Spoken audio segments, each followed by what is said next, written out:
আসসালামু আলাইকুম, সবাইকে ঈদ মোবারক। আজকে আমি আমার প্রবাসী ভাইদেরকে নিয়ে কিছু কথা বলবো। আমার মতো যারা প্রবাসী আছেন, আজকে পবিত্র ঈদের দিন আমাদের মতো প্রবাসীদের জন্য খুব কষ্টের দিন। তার কারণ,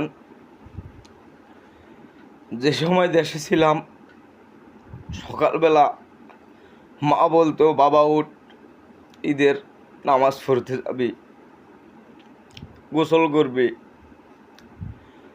মা বলতো, বাবা আয়, ঈদের সেমাই খাবি।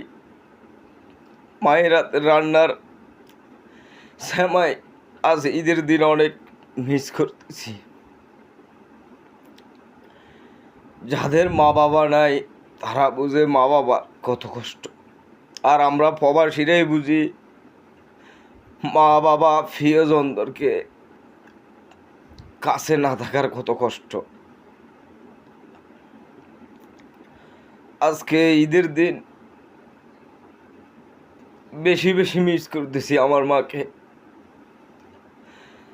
মায়ের মতো কেউ বলে না, বাবা উঠ, ঈদের নামাজ পড়বি।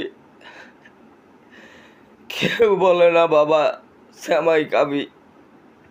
বাসায় একা মরুভূমির মতো কেউ নেই।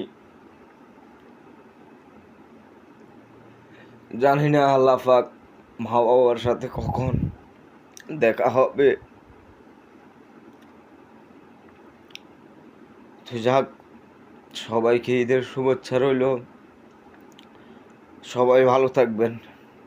আল্লাহ হাফেজ।